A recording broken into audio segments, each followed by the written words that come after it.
ಸ್ನೇಹಮಯಿ ಕೃಷ್ಣ ಅವರು ಹಾಕಿಕೊಂಡಿರುವ ಅರ್ಜಿ. ಲೋಕಾಯುಕ್ತ ತನಿಖೆಯ ಮೇಲೆ ನಮಗೆ ನಂಬಿಕೆ ಇಲ್ಲ, ಇವರು ಪಾರದರ್ಶಕವಾಗಿ ತನಿಖೆ ಮಾಡೋದಕ್ಕಾಗೋದಿಲ್ಲ. ಮುಡಾ ಹಗರಣದ ತನಿಖೆ, ಸಿದ್ದರಾಮಯ್ಯನವರ ಪತ್ನಿಗೆ ಅಲಾಟ್ ಆದಂಥ 14 ಸೈಟುಗಳ ಆರೋಪದ ತನಿಖೆ CBIನಿಂದ ಆಗಬೇಕು ಅಂತ ಒಂದು ಅರ್ಜಿ ಹಾಕ್ಕೊಂಡಿದ್ದಾರೆ. ಎಂತೆಂಥ ಘಟಾನುಘಟಿ ವಕೀಲರುಗಳ ಬಂದಿದ್ದರು ನೋಡಿ, ಅಲ್ಲಿ ಲಿಸ್ಟ್ ಇದೆ. ಮಣಿಂದರ್ ಸಿಂಗ್ ಸ್ನೇಹಮಯಿ ಕೃಷ್ಣ ಅವರ ಪರವಾಗಿ ವಾದ ಮಾಡೋದಕ್ಕೆ, ದುಷ್ಯಂತ್ ದವೆ ದೇವರಾಜು ಪರ ವಾದ ಮಾಡೋದಕ್ಕೆ, ಶಶಿಕಿರಣ್ ಶೆಟ್ಟಿ ಅಡ್ವೊಕೇಟ್ ಜನರಲ್ ಇದ್ದರು, ವೆಂಕಟೇಶ್ ಅರಬಟ್ಟಿ ಲೋಕಾಯುಕ್ತ ಪೊಲೀಸರ ಪರ ವಾದ ಮಾಡೋದಕ್ಕೆ, ಕಪಿಲ್ ಸಿಬ್ಬಲ್ ರಾಜ್ಯ ಸರ್ಕಾರದ ಪರ ವಾದ ಮಾಡೋದಕ್ಕೆ, ಅಭಿಷೇಕ್ ಮನು ಸಿಂಘ್ವಿ ಸಿದ್ದರಾಮಯ್ಯನವರ ಪರ ವಾದ ಮಾಡೋದಕ್ಕೆ, ರವಿವರ್ಮ ಕುಮಾರ್ ಪಾರ್ವತಿ ಸಿದ್ದರಾಮಯ್ಯನವರ ಪರ ವಾದ ಮಾಡೋದಕ್ಕೆ, ಆದಿತ್ಯ ಸೋಂದಿ ಮಲ್ಲಿಕಾರ್ಜುನ ಸ್ವಾಮಿ ಪರ ವಾದ ಮಾಡೋದಕ್ಕೆ. ಇಷ್ಟು ಜನ ತುಂಬ ತಾಳ್ಮೆಯಿಂದ ಎಲ್ಲರ ವಾದ ಪ್ರತಿವಾದಗಳನ್ನು ವಿವರವಾಗಿ ಕೇಳಿಸಿಕೊಂಡರು ಜಸ್ಟಿಸ್ ನಾಗಪ್ರಸನ್ನ.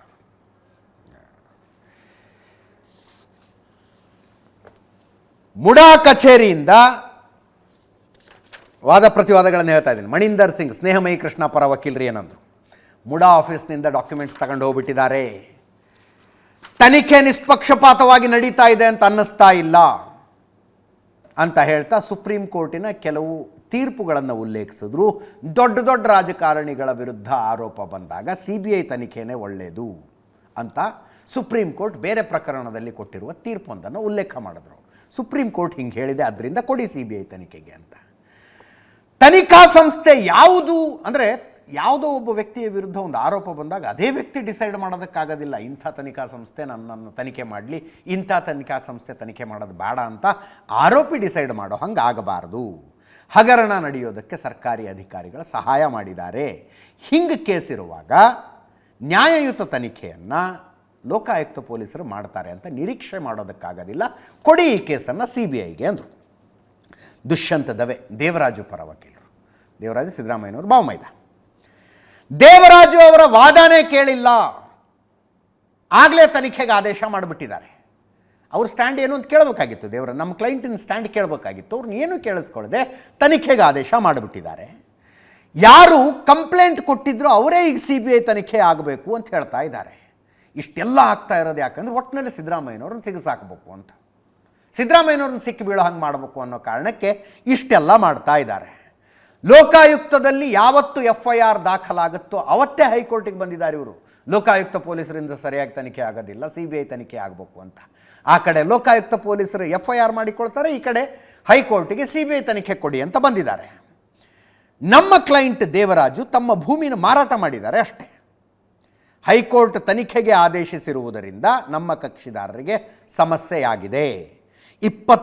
ನಾನು ದೇವರಾಜು ಅಂದರೆ ಇದ್ರ ಹೇಳಿದೆ, ಏನು ಸಿದ್ದರಾಮಯ್ಯನವ್ರ ಬಾವಮೈದ ಅಂದೆ, ಅಲ್ಲ, ಸಿದ್ದರಾಮಯ್ಯನವ್ರ ಬಾವಮೈದ ಮಲ್ಲಿಕಾರ್ಜುನ ಸ್ವಾಮಿಯವರಿಗೆ ಜಮೀನು ಮಾರಿರೋರು ದೇವರಾಜು. 20 ವರ್ಷ ಆದಮೇಲೆ, ಜಮೀನು ಮಾರಿ 20 ವರ್ಷ ಆದಮೇಲೆ ದುರುದ್ದೇಶದಿಂದ ಈ ಪ್ರಕರಣವನ್ನು ದಾಖಲಿಸಲಾಗಿದೆ. ಯಾವುದೇ ಕಾರಣಕ್ಕೂ ಇದನ್ನು CBI ಕೊಡಬೇಡಿ ಅಂತ ದುಷ್ಯಂತ್ ದವೆ ದೇವರಾಜು ಪರ ವಾದ ಮಂಡನೆ ಮಾಡಿದ್ರು. ಇನ್ನು ಕಪಿಲ್ ಸಿಬ್ಬಲ್ ರಾಜ್ಯ ಸರ್ಕಾರದ ಪರವಾದ ವಾದ ಇವ್ರದ್ದು. ಸಿದ್ದರಾಮಯ್ಯನವರ ವಿರುದ್ಧ ತನಿಖೆ ನಡೆಸುವ ಅಧಿಕಾರ ವ್ಯಾಪ್ತಿ ಲೋಕಾಯುಕ್ತ ಪೊಲೀಸರಿಗಿದೆ. ಸ್ವಯಂ ಪ್ರೇರಿತವಾಗಿ ಹೈಕೋರ್ಟು CBI ತನಿಖೆ ಆಗಲಿ ಅಂತ ಹೇಳೋದಕ್ಕೆ ಬರೋದಿಲ್ಲ. ಲೋಕಾಯುಕ್ತ ಪೊಲೀಸರ ತಮ್ಮ ತನಿಖೆ ಎಲ್ಲಿ ತನಕ ಬಂದಿದೆ, ತನಿಖೆಯಲ್ಲಿ ಏನೇನು ಬೆಳಕಿಗೆ ಬಂದಿದೆ ಅನ್ನುವ ವರದಿಯನ್ನು ಹೈಕೋರ್ಟಿಗೆ ಕೊಟ್ಟಿದ್ದಾರೆ, ಕ್ಲೋಸ್ಡ್ ಎನ್ವೆಲಪ್ನಲ್ಲಿ ಕೊಟ್ಟಿದ್ದಾರೆ.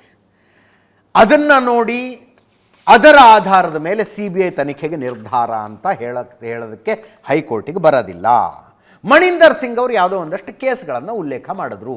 ಸ್ನೇಹಮಯಿ ಕೃಷ್ಣ ಪರ ವಕೀಲ ಮಣಿಂದರ್ ಸಿಂಗ್ ಅವರು ಸುಪ್ರೀಂ ಕೋರ್ಟ್ ಹೇಳಿತ್ತು, ದೊಡ್ಡ ದೊಡ್ಡ ರಾಜಕಾರಣಿಗಳ ಪರ ಪ್ರಕರಣ ಬಂದಾಗ CBI ತನಿಖೆನೇ ಒಳ್ಳೆಯದು ಅಂತ ಹೇಳಿತ್ತು, ಹೈಕೋರ್ಟ್ ಹೇಳಿತ್ತು ಅಂತ ಮಣಿಂದರ್ ಸಿಂಗ್ ವಾದ ಮಾಡಿದ್ದಾರೆ. ಆ ಪ್ರಕರಣಕ್ಕೂ ಈ ಪ್ರಕರಣಕ್ಕೂ ಬಹಳ ವ್ಯತ್ಯಾಸ ಇದೆ.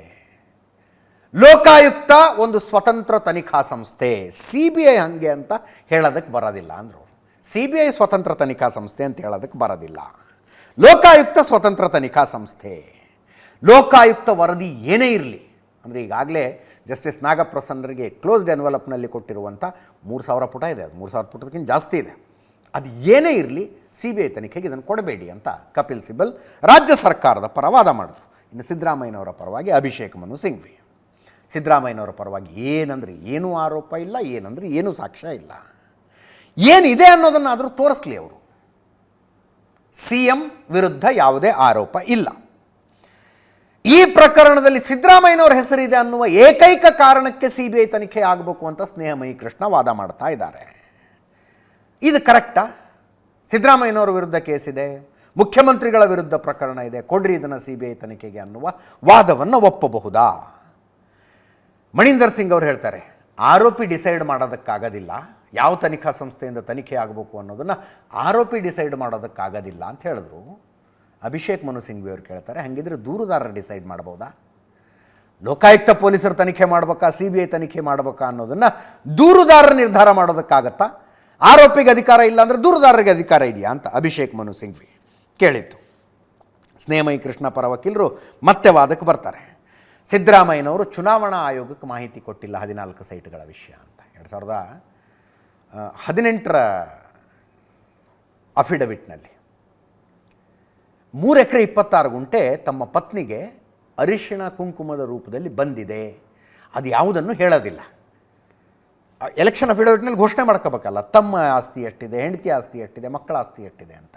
ಅದರಲ್ಲಿ ಇದನ್ನು ಬಿಟ್ಟುಬಿಟ್ಟಿದ್ರು ಸಿದ್ದರಾಮಯ್ಯನವರು. ಬಿಟ್ಟಿದ್ದು ನಿಜ, ಯಾಕೆ ಅಂತ ಕೇಳಿದರೆ ಕಣ್ತಪ್ಪಿನಿಂದ ಬಿಟ್ಟು ಹೋಗಿತ್ತು ಅಂತ ಸಿದ್ದರಾಮಯ್ಯನವರೇ ಒಪ್ಕೋತಾರೆ. ಅದರ ಬಗ್ಗೆ ಅದಂದರೆ ನಾನು ಬರೆದಿದ್ದೆ ಗಿರ್ದಿದ್ದೆ ಹಾಗೇನು ಹೇಳೋದಿಲ್ಲ ಅವರು.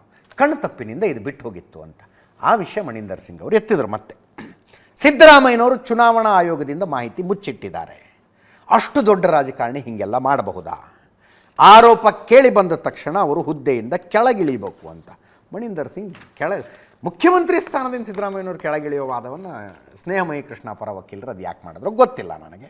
ಒಟ್ಟಿನಲ್ಲಿ ಈಗ ಲೋಕಾಯುಕ್ತ ಪೊಲೀಸರ ತನಿಖೆ ಮುಂದುವರಿಬೇಕಾ ಅಥವಾ CBI ತನಿಖೆ ಕೊಡಬೇಕಾ ಅನ್ನುವ ವಾದ ಪ್ರತಿವಾದಗಳು ಮುಗಿದಿದ್ದಾವೆ.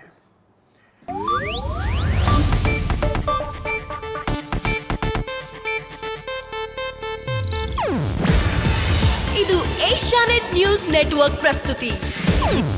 ನೀವು ನೋಡ್ತಿದ್ದೀರಾ ಏಷ್ಯಾನೆಟ್ ಸುವರ್ಣ ನ್ಯೂಸ್.